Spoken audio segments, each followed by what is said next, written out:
નમસ્કાર, હું છું અંજલિ રાવલ અને તમે જોઈ રહ્યા છો કેટીવી ન્યૂઝ ગુજરાતી. જીવનના દરેક પ્રશ્નનો કોઈને કોઈ જવાબ તો હોય જ છે. ક્યારેક એ જવાબ આપણા અંદર છુપાયેલો હોય છે અને એ જ શોધ માટે આ સફર ખોજ આપણે શરૂ કરી રહ્યા છીએ. આજે આપણા સાથે જોડાયા છે મિસ પુનિત જેલુલા, જેઓએ ટેરો કાર્ડ દ્વારા આપણા મનની ઉર્જા અને ભવિષ્યની દિશા સમજાવવા જઈ રહ્યા છે.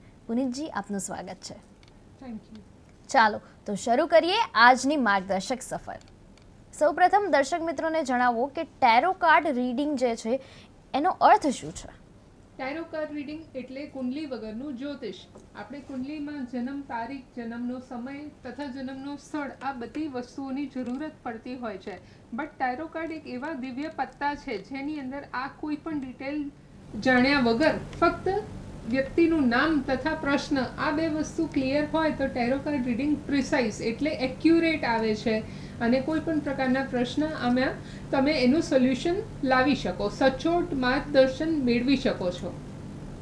પુનિતજી, ટેરો વધારે ઇન્ટ્યુશન પર આધારિત છે કે પછી કાર્ડના સિમ્બોલ્સ પર આધારિત છે? ટેરો કાર્ડ એક સમન્વય છે વિજ્ઞાન તથા મેથેમેટિક્સનું. આ ઇન્ટ્યુશન પર કામ કરે એટલે કે સ્પિરિચ્યુઆલિટી પર કામ કરે, સાથે સાથે એમાં જે આપેલા સિમ્બોલ્સ હોય છે એ શું દર્શાવે છે. ઘણીવાર વ્યક્તિ હેપી મૂડમાં છે કે સેડ મૂડમાં છે, ઘણીવાર ઉતાવળે ડિસિઝન લઈ રહ્યા છે કે ધીરજ સાથે લઈ રહ્યા છે. સો આ દરેક કાર્ડની અંદર એક એક સિમ્બોલ કે એક એક્શન કરતો વ્યક્તિ દર્શાયેલો હોય છે. સો એના પરથી જજમેન્ટ કરવામાં આવે કે વ્યક્તિને કઈ ગતિમાં આગળ વધવું. શું ટેરો કાર્ડ ભવિષ્ય બતાવે છે કે ફક્ત માર્ગદર્શન જ આપે છે? ટેરો કાર્ડથી તમે ભૂતકાળ, વર્તમાન તથા ભવિષ્ય બધું જ જાણી શકો, પણ ટેરો કાર્ડ પર 100% તમે આધાર રાખશો તો એક્શન મોડમાં ક્યારેય નહીં આવી શકો. કૃષ્ણ ભગવાને કીધું છે કે કર્મ કિએ જા ફલ की ઈચ્છા કે ચિંતા મત કર. કેમ કે ઈશ્વર પોતે બેઠા છે, દિવ્ય શક્તિ કે ડિવાઇન એનર્જી કામ કરી રહી છે, પણ 100% એના ભરોસે વ્યક્તિ બેસી રહેશે તો એનું કામ ક્યારેય નહીં થાય. કર્મ તો કરવું પડશે. અને સંસ્કૃતમાં એક શ્લોક છે, કરત કરત અભ્યાસ તે જડમતી હોત સુજાન, રસરી આવત જાત તે સીલ પર પરત નિશાન.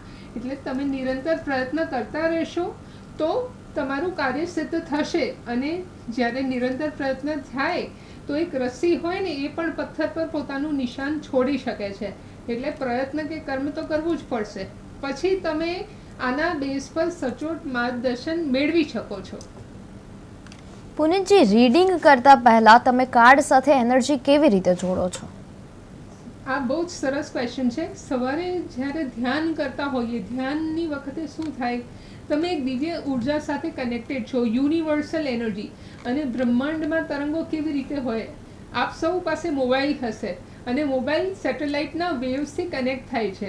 તો કોઈ વ્યક્તિ ઇન્ડિયાથી અમેરિકા અગર વાત કરી શકતો હોય તો એવા ફ્રીક્વન્સીના રસ્તાથી કે એ માર્ગે તમે એ વ્યક્તિ સાથે વાત કરો છો. એવી જ રીતે યુનિવર્સની જે ડિવાઇન એનર્જી છે એની સાથે આ ટેરો કાર્ડ્સને જોઈન્ટ કરવામાં આવે, એલાઇન કરવામાં આવે અને પછી સામે બેસનાર દરેક વ્યક્તિની એનર્જી સાથે એ કનેક્ટ થઈ જાય છે. તો કોઈ પણ વ્યક્તિ જ્યારે એના જીવનનું પર્સનલ કે પ્રોફેશનલ પ્રશ્ન પૂછે છે તો એની એનર્જી સાથે કનેક્ટ થઈને આ કાર્ડ્સ એને સચોટ માર્ગદર્શન આપવાનો પ્રયત્ન કરે છે.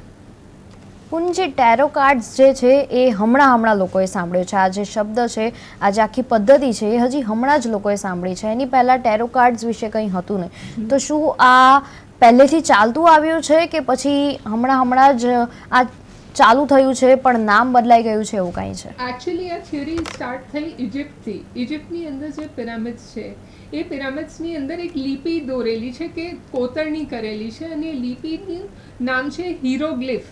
હવે એની અંદર કોઈ સૂર્યની ચિત્ર હોય, ચંદ્રમાનું ચિત્ર હોય કે કોઈ પશુ કે પક્ષી કોતરણી કરેલી હોય તો એના બેઝ પર ત્યાંના ક્લાઇમેટના પ્રેડિક્શન, પોલિટિકલ પ્રેડિક્શન કે પછી આવનાર સમય કેવો રહેશે, વરસાદ કેવું રહેશે, એ બધા પ્રિડિક્શન એ ટાઈમે સ્પિરિચ્યુઅલ ગુરુઝ કરતા હતા. હવે જે મોટા મોટા આધ્યાત્મિક ગુરુઓ થઈ ગયા, જેમ કે ઓશો છે, ઝેન છે, સો આ બધા ગુરુઓ ત્યારથી અત્યાર સુધી એવા પ્રેડિક્શન્સ કરતા આવ્યા છે ને લોકોનું કલ્યાણ કરતા આવ્યા છે. અને ટેરો કાર્ડ એનું જ પ્રતીક છે. એટલે આ બહુ જૂની લિપિ છે અને એને હવે લોકોના કલ્યાણ માટે યુઝ કરવામાં આવે છે. પુનિતજી, એક પ્રશ્ન બધાના જ મનમાં હોય છે કે ટેરો કાર્ડ્સથી ભવિષ્ય જોવું અને કુંડલીથી ભવિષ્ય જોવું, શું આ બંને અલગ વસ્તુઓ છે? બંને વસ્તુઓ અલગ છે, કેમ કે કુંડલીના બેઝ પર તમે ગ્રહો, નક્ષત્રો, ઉપનક્ષત્ર, કઈ ગતિમાં કયું ગ્રહ ચાલી રહ્યું છે, કયું ચરણ ચાલી રહ્યું છે, એ બધું ડિટેલમાં સ્ટડી થતું હોય છે અને એના બર્થ ચાર્ટ્સ પ્રમાણે પ્રિડિક્શન કરવામાં આવતું હોય છે.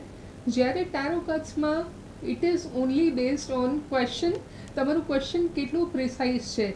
ફોર એક્ઝામ્પલ, સિમ્પલ આપણે જોવા જઈએ તો કોઈ વ્યક્તિને એબ્રોડ જવું છે, જેમ કે અમેરિકા અથવા ઓસ્ટ્રેલિયા, તો એના માટે સૌ પ્રથમ કયું કન્ટ્રી સારું રહેશે, બીજું એને ક્યારે ફોરેન જવું જોઈએ, ત્રીજું એની વિઝાની પ્રોસેસમાં કોઈ અટક આવશે કે નહીં.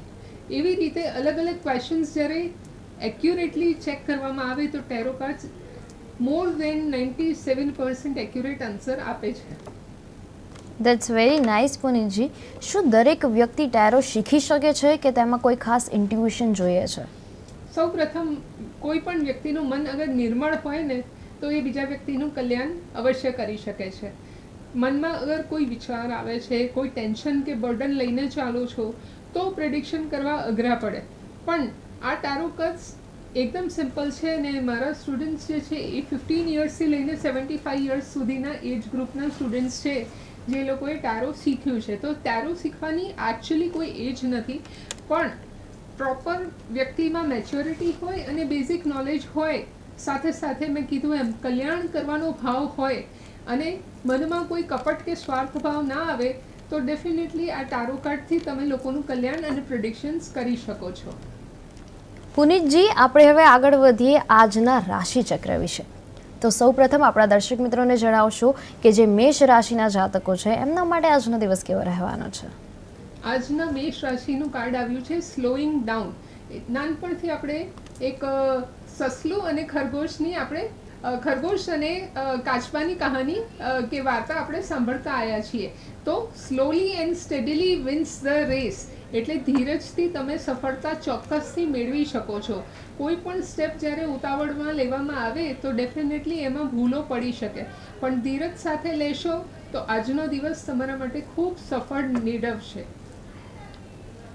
એના પછી આપણે વાત કરીએ વૃષભ રાશિ વિશે. તો વૃષભ રાશિના જાતકો માટે આજનો દિવસ કેવો રહેવાનો છે? ઇન્ટિગ્રેશન બહુ જ પોઝિટિવ કાર્ડ છે. જ્યારે કુદરતનો સમન્વય થાય, 5 તત્વો તમારી સામે આશીર્વાદ રૂપે ઊભા હોય, સાથે સાથે શિવ શક્તિ એ બંને તમારા લેફ્ટ અને રાઈટ હેન્ડની શક્તિઓ બનીને ઊભી હોય, તો આજનો દિવસ અતિશય પોઝિટિવ ને ખૂબ હાઈ ફ્રીક્વન્સી સાથે વાઇબ્રેશનલ બને છે. તો આ બધી શક્તિઓનો સદુપયોગ કરીને દરેક કાર્યને સફળ બનાવો. એના પછી વાત આવે છે મિથુન રાશિની. તો મિથુન રાશિના જાતકો માટે આજનો દિવસ કેવો રહેવાનો છે? મિથુન રાશિનું કાર્ડ આવ્યું છે એક્ઝિસ્ટન્સ. સૌ પ્રથમ આપણે સૌની સેવા કરવામાં આપણો દિવસ વિતાઈ દેતા હોઈએ છીએ. જ્યારે પોતાની વેલ્યુ ના થવામાં આવે ત્યારે અંડર એસ્ટિમેટ ફીલ થાય કે એવું ફીલ થાય કે આપણી ગણતરી ક્યાં થતી જ નથી. તો સૌ પ્રથમ પોતાની વેલ્યુ કે એક્ઝિસ્ટન્સને મહત્ત્વ આપો.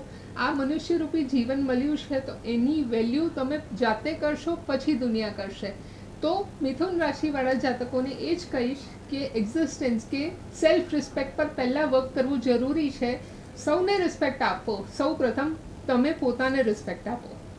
પુનિતજી, જેમ આપે કહ્યું કે મિથુન રાશિના જે જાતકો છે એ લોકો એવું ફીલ કરે છે કે કોઈ મને વેલ્યુ નથી આપતું, કોઈ મારી રિસ્પેક્ટ નથી કરી રહ્યું, તો એના માટે શું થેરેપી છે? રિસ્પેક્ટ મેળવવા સૌ પ્રથમ તો ઓમ ચેન્ટિંગ કરવામાં આવે તો એ પોતાના અંદર એક જાગૃતિ, એક એનર્જી જાગૃત કરે છે અને કોન્ફિડન્સ બિલ્ટઅપ થાય છે. તો સવારની શરૂઆત જ્યારે તમે 3 વખત ઊંડા ઉચ્ચારણ સાથે ઓમ બોલશો અને જેટલું ખેંચાય એટલું તમે ખેંચીને ઓમ બોલશો તો તમારી અંદર એક કોન્ફિડન્સ, એક સ્થિરતા, સ્ટેબિલિટી આવશે અને એ સ્ટેબિલિટી સામેવાળામાં દેખાશે. તો જ્યારે એનર્જી દેખાય તો સામેવાળા તમારી સાથે વાત કરતાં 2 વખત વિચારે. અને સાથે તિલક હોવું બહુ જ જરૂરી છે. તો મિથુન રાશિ માટે આજના દિવસે કુમકુમનો તિલક સાથે હલ્દી મિક્સ કરીને જો લગાવવામાં આવે તો ડેફિનેટલી કોઈ તમને રિસ્પેક્ટ આપતા પાછું નહીં હટે, બધા જ રિસ્પેક્ટ કરશે. વાહ, વેરી નાઇસ. એના પછી વાત આવે છે રાશિ ચક્રમાં કર્ક રાશિની. તો કર્ક રાશિના જાતકો માટે આજનો દિવસ કેવો રહેવાનો છે? એક્ઝોસ્શનનું કાર્ડ આવ્યું છે, એટલે પોતાને શારીરિક રીતે જો તમે એક્ઝોસ્ટ કરશો કે થકાવી દેશો, બીજા કોઈને ફરક નથી પડવાનું. તમને ઈચ્છા થાય છે કે તમે દરેક કાર્ય જાતે કરો, તમે બધાને હેલ્પફુલ થાઓ, પણ એના લીધે તમારી એનર્જી ડાઉન થઈ રહી છે.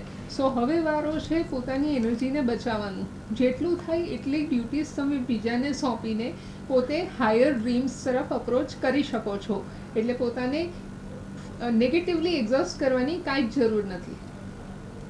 તો જ્યારે આવું ફીલ થાય છે કે નેગેટિવલી એક્ઝોસ્ટ થઈ જાય છે, માણસ થાકી જાય છે, તો એના પાછળ કોઈ થેરેપી છે કે જેના કારણે આવું ફીલ ના કરે? ડેફિનેટલી આપણા વેદોમાં કે આપણા વડીલો બી આપણને કહેતા હતા, જે સોલ્ટ હોય, જે આપણા દરેકના ઘરમાં યુઝ થતું હોય છે, મીઠું. હવે નેગેટિવિટીને રિમૂવ કરવાનું સૌથી સારામાં સારું અને સસ્તું અને બહુ જ પાવરફુલ ને ઇફેક્ટિવ ટેકનિક છે મીઠાના પાણીથી સ્નાન કરી લો. તમે મીઠાના પાણીથી ઓફિસથી આવ્યા પછી અથવા સવારે જતાં બી અગર સ્નાન કરીને જશો તો એ તમારા નેગેટિવિટીને રૂટ લેવલમાંથી કાઢવાનું કામ કરે છે. સોલ્ટની અંદર ક્રિસ્ટલાઇઝ ફોર્મ હોય છે અને એ ક્રિસ્ટલાઇઝ ફોર્મ તમારી એનર્જીને ટોટલી તમારા બોડીમાંથી ખેંચીને બહાર કાઢશે. આપણે જ્યારે તાવ આવતો હોય ત્યારે બી મીઠાના પોતા તમારી માતા તમારા મસ્તકે મૂકતી હોય છે. કેમ કે એ બોડીના હીટને ખેંચી લેતું હોય છે. સો એનર્જીને, નેગેટિવ એનર્જીને બોડીમાંથી રિમૂવ કરવું હોય તો સોલ્ટ વોટર બાથ બહુ જ જરૂરી છે, બહુ જ ઇફેક્ટિવ છે. અચ્છા, એટલે આ પહેલેથી ચાલતું જ આવ્યું છે, જે એક થેરેપી રીતે અત્યારે યુઝ કરવામાં આવે છે કે જેનાથી નેગેટિવિટી દૂર જાય. બિલકુલ. આ ખૂબ જ સરસ થેરેપી છે પુનિતજી. અમારા દર્શક મિત્રોને ડેફિનેટલી કામ આવશે. અને આપણે રાશિચક્ર તરફ અગર આગળ વધીએ તો જે સિંહ રાશિ છે એમના જાતકો માટે આજનો દિવસ કેવો રહેવાનો છે? સિંહ રાશિ પોતે લાયન સ્વરૂપ હોય અને લાયન એટલે કિંગ ઓફ ધ જંગલ, જંગલનો રાજા. હવે જંગલનો રાજા જો ઊંઘી જાય કે એક જગ્યાએ બેસી જાય તો કામ ના ચાલે. સંસ્કૃતમાં એક શ્લોક છે, ઉદ્યમેન હિ સિદ્ધ્યંતિ કાર્યાણિ ન મનોરથૈ ન હિ સુપ્તસ્ય સિંહસ્ય પ્રવેશંતિ મુખે મૃગા. જો સિંહ ઊંઘતો રહેશે તો શિકાર ચાલીને એના મોંમાં નહીં આવે. આજનું કાર્ડ છે સિંહ રાશિનું, ગો વિથ ધ ફ્લો. તમારે એક સ્ટેપ આગળ વધવું પડશે, એક્શન મોડમાં આવવું પડશે, તો જઈને શિકાર તમારી પાસે આવશે. કોઈ પણ કાર્યક્ષેત્ર હોય, પોઝિટિવ, પર્સનલ કે પ્રોફેશનલ, કામ તો કરના પડેગા. કાર્ય કરવું પડશે તો તમે તમારા મંજિલ તરફ એક સ્ટેપ આગળ વધશો. પુનિતજી, જેમ આપે કહ્યું કે ગો વિથ ધ ફ્લો, એટલે તમારે આજે કાર્ય શરૂ રાખવું પડશે, મતલબ કાર્ય કરવું જ પડશે. બિલકુલ. પણ આજનું વાતાવરણ બી થોડું ઘણું એવું છે કે જેના કારણે તમારા શરીરમાં થોડીક લેઝીનેસ, થોડીક આળસ આવી જાય છે. અને હમણાં ફેસ્ટિવ સિઝન આપણું પત્યું છે, દિવાળીનો તહેવાર સરસ મજાનો બધાનો જ રહ્યો હતો, જે હવે પતી ગયો છે. એના પછી જ્યારે ઓફિસ જવાનું થાય કે કામ કરવાનું થાય તો બધાને જ થોડીક આળસ રહેતી હોય છે. એની સાથે જ વેધર પણ એવું છે, આજનું જે વાતાવરણ છે એ કમોસમી માવઠા જેવું છે, વરસાદનું વાતાવરણ છે, ત્યારે બધાને જ આળસ આવી રહી છે. તો એ આળસની બહાર નીકળીને જ્યારે કામ કરવાનો સમય છે ત્યારે કામ કઈ રીતે કરવું જોઈએ, એવું કયું એક પોઝિટિવ થેરેપી છે કે જેના કારણે આપણે એ કામ કન્ટિન્યુ કરી શકીએ? સૌથી પોઝિટિવ થેરેપી છે ભગવાને જે આપણને આપી છે એ છે આપણા બે હાથ. હવે એ બે હાથ જ્યારે જોઈન્ટ થાય ને તો એક તરફ પ્રેયર કરી શકો છો ને બીજી તરફ તાળી વગાડી શકો છો. હવે લોકો તમારી માટે તાળી જરૂરથી વગાડશે, પણ સૌ પ્રથમ જ્યારે તમે પોતાના માટે તાળી વગાડો, અને ડેલી મારા પિતાજીએ શીખવાડ્યું છે 108 વાર તાળી વગાડો તો ઘરે કોઈ દિવસ 108 બોલાવવાનો મોકો નહીં આવવો પડે. તો તમને બીમાર નથી થવું, આ આળસના સિઝનમાં ફસાવું નથી. તો 108 વાર તાળી વગાડો, આળસને ભગાડો અને ફૂલ્લી એક્ટિવ થઈ જાઓ. જેટલું ક્લાપિંગ કરશો એટલું આ એક્યુપ્રેશર થિયરી છે અને તમારા બધા જ બોડીના પોઈન્ટ્સને એક્ટિવ કરે છે. તાળી વગાડશો એટલે વાઇબ્રેશન જનરેટ થાય છે અને એ વાઇબ્રેશન તરત તમારા બોડીમાં એનર્જીને રોટેટ કરે છે. તો નેગેટિવિટીને ભગાડો, તાળી વગાડો. વાવ, ખૂબ જ સુંદર વાત કરી આપે કે 108 અત્યાર સુધી નામ સાંભળ્યું હતું ને, તો 108 મણકાની માળા હોય છે જે આપણે ભગવાન માટે પ્રાર્થના કરીએ છીએ, પૂજા કરીએ છીએ ત્યારે કરતા હોઈએ છીએ. પણ આ વસ્તુ મેં પહેલી વાર સાંભળી કે 108 વખત તાલી પાડો અને 108 બોલાવવાની જરૂર ના પડે. ખૂબ જ સુંદર આપણે વાત કહી છે અને એની જ સાથે આપણે આગળ વધીશું. તો જે આગળનું રાશિચક્ર છે કન્યા રાશિ, એના વિશે આપ શું કહેશો? કન્યા રાશિ માટે સૌથી એનર્જેટિક કાર્ડ આવ્યું છે ધ સોર્સ. હવે સૂરજની જેમ તપવું હોય તો દરેક ચેલેન્જ માટે રેડી રહેવું પડે. આજે લોકો તમને ઉશ્કેરશે, તમારા વીક પોઈન્ટ્સને પિનપોઈન્ટ કરશે, પણ ગભરાવાની જરૂર નથી. તમે પ્રગતિના પંથે છો એવું સમજીને ડર્યા વગર તમારા કાર્યમાં તમે કાર્યરત રહેશો તો ઓટોમેટિકલી તમે તમારા મંજિલથી એક સ્ટેપ નજીક જઈ રહ્યા છો. એટલે રિજેક્શન્સથી ડરશો નહીં. રિજેક્શન જ્યારે આવે છે ત્યારે માણસ હતાશ થઈ જાય છે, નિરાશ થઈ જાય છે. તો રિજેક્શન આવે એના પછી ઊભું કઈ રીતે થવું જોઈએ? રિજેક્શન્સ કોનામાં આવે? સાપ સીડીનો ખેલ હોય અને તમે 80 નંબરે પહોંચો છો, 80 થી સીધું તમે જ્યારે સાપના મોંમાં આવો છો તો સીધા નીચે આવીને 12 કે 18 પર પહોંચી જાઓ છો. હવે નેક્સ્ટ સ્ટેપ છે કે તમે પાછા ઊભા થાઓ. કોઈ બી સક્સેસફુલ ક્રિકેટર હોય એ જો ઇન કેસ મેચમાં હારી જાય છે તો એ નેક્સ્ટ મેચ માટે તૈયારી કરે છે, ડિપ્રેસ થઈને ઘરે નથી બેસતા. તો એક સારા પ્લેયર બનવું હોય પછી એ જીવનનું કોઈ પણ કાર્યક્ષેત્ર હોય, તમારે નેક્સ્ટ મેચ માટે રેડી થવું જ જોઈએ. અગર તમે લોકોના ગોસિપમાં પડ્યા રહ્યા તો નેગેટિવ એનર્જી તમને ઘેરી લેશે અને દુનિયામાં કોઈ તમને યાદ નહીં કરે. સો અગર લોકોના મનમાં વસવું છે, દિલમાં વસવું છે તો નેક્સ્ટ મેચ માટે તૈયાર થઈ જાઓ. આગળ આપણે વાત કરીશું તુલા રાશિ વિશે. તો તુલા રાશિના જાતકોએ આજે શું ધ્યાન રાખવાની જરૂર છે? તુલા રાશિનું મોસ્ટ સક્સેસફુલ કાર્ડ આવ્યું છે કમ્પ્લીશન. આજે જે પણ કાર્ય હાથમાં લેશે એ કાર્ય ચોક્કસપણે કમ્પ્લીશન એટલે કે સક્સેસ તરફ 100% પહોંચી જશે. એટલે કોઈ પણ કાર્ય લેતા ગભરાશો નહીં, ડાયરેક્ટ એક્શન મોડમાં આવી જાઓ. રાશિચક્રમાં આગળ આવે છે વૃશ્ચિક રાશિ. તેમના જાતકોના માટે આજનો જે દિવસ છે એ કેવો રહેવાનો છે? ફ્લાવરિંગ એટલે કે બ્લેસિંગનું કાર્ડ આવ્યું છે. લક્ષ્મીજી આજે તમારા ઉપર ચોક્કસથી વરસશે. કોઈ કામ અટકેલું હોય કે પૈસા અટકેલા હશે તો આજે એક સ્ટેપ તમે આગળ વધશો અને પોઝિટિવલી તમારા ફેવરમાં એ ડિસિઝન આવશે. સો ચોક્કસપણે આજે કોઈ કોલ્સ કરવા હોય, કોઈ મીટિંગ્સ રાખવી હોય એ આજે કરી લેજો. એનાથી તમારું એક સ્ટેપ સક્સેસ તરફ વધશે. ધન રાશિ વિશે વાત કરીશું તો એમના જાતકો માટે આજનો દિવસ કેવો રહેવાનો છે? ધન રાશિ માટે આજે છે બ્રહ્માંડ એમના ફેવરમાં છે. Full world is in their favour. એટલે બધા જ લોકો એમની સાઈડ આજે લેશે. So unity is always important. તમે યુનાઇટ થઈને કામ કરો, લોકો સાથે તમારી આઈડિયા શેર કરશો ત્યારે લોકો તમને સપોર્ટ કરશે. તો આઈડિયા શેર કરવામાં ગભરાશો નહીં અને સપોર્ટ લેવામાં ક્યારેય ટેન્શન ના કરો. બધું જાતે કરવા જશો તો એનર્જી વેસ્ટ થશે. So better invest your energy rather than wasting your energy. આગળ વાત કરીશું મકર રાશિ વિશે. તો એમના માટે આજનો દિવસ કેવો રહેવાનો છે? મકર રાશિનું કાર્ડ આવ્યું છે ગિલ્ટ. એટલે ગિલ્ટમાં રહીને તમે તમારા લાઈફના કિંમતી પલો કે દિવસો બગાડી રહ્યા છો. પાસ્ટમાં થઈ ગયું એને ભૂલી જાઓ. પાસ્ટમાં રહીને કોઈ દિવસ તમે ફ્યુચર કે સક્સેસ તરફ નહીં વધી શકો.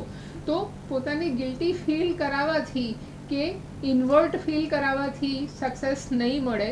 બેટર ઇઝ કે એ ગિલ્ટમાંથી બહાર આવવું છે તો સૌ પ્રથમ પોતાને ડિટોક્સ કરી લો. સૌથી વધારે પાણી પીવો અને નેગેટિવિટી લખીને સળગાવી દો. કેમ કે જે કાલ વીતી ગયું એ પાછું નથી આવવાનું, પણ આવતીકાલને બનાવવું તમારા હાથમાં છે. રાશિચક્રમાં આગળની રાશિ છે કુંભ રાશિ. તો કુંભ રાશિના જાતકો માટે આજનો દિવસ કેવો રહેવાનો છે? કુંભ રાશિ માટે આજનું કાર્ડ છે હીલિંગ. દિલને હીલ કરવું હોય તો સૌ પ્રથમ વાણી ઉપર વર્ક કરવો બહુ જરૂરી છે. એટલે મીઠું મીઠું બોલશો તો બધાને હીલ કરશો. તો સૌ પ્રથમ તમે તમારી જાતને હીલ કરવું હોય તો નેચર સમક્ષ રહો, કુદરત સમક્ષ રહેવું બહુ જરૂરી છે.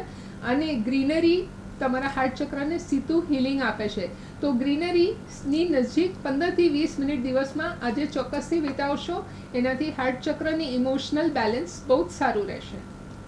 એમ પણ આજનું જે વાતાવરણ છે એ ખૂબ જ સરસ છે. તો આપણે વાતાવરણની સાથે, નેચરની સાથે રહેવું જરૂરી છે. બિલકુલ. અંતે આપણે મીન રાશિ પર આવ્યા છીએ. તો મીન રાશિના જાતકોએ આજે શું ધ્યાન રાખવાની જરૂર છે? મીન રાશિના જાતકો માટે મેચ્યોરિટીનું કાર્ડ આવ્યું છે. એટલે કોઈ બી ડિસિઝન લેતા પહેલાં માઇન્ડને વેવરિંગ રાખવાની જરૂર નથી. બહુ જ મેચ્યોરલી સમજી વિચારીને ડિસિઝન લેશે તો ઓટોમેટિકલી એ ડિસિઝન સક્સેસ તરફ આગળ વધશે. એટલે કોઈ પણ ગાઈડ છે, મેન્ટર છે કે તમારા સિનિયર છે, એની સાથે ડિસ્કસ કરીને તમે ડિસિઝનને આગળ વધારી શકો છો અને મેચ્યોરલી સક્સેસફુલ થઈ શકો છો. આજના સુંદર માર્ગદર્શન માટે પુનીતજી આપનો દિલથી આભાર. Thank you. ફરી મળીશું આવતીકાલે બપોરે 1:30 કલાકે નવા પ્રશ્નો, નવી ઉર્જા અને નવી ખોજ સાથે. ત્યાં સુધી જોતા રહો KTV ન્યૂઝ ગુજરાતી. સમસ્યા તમારી, ખબર અમારી.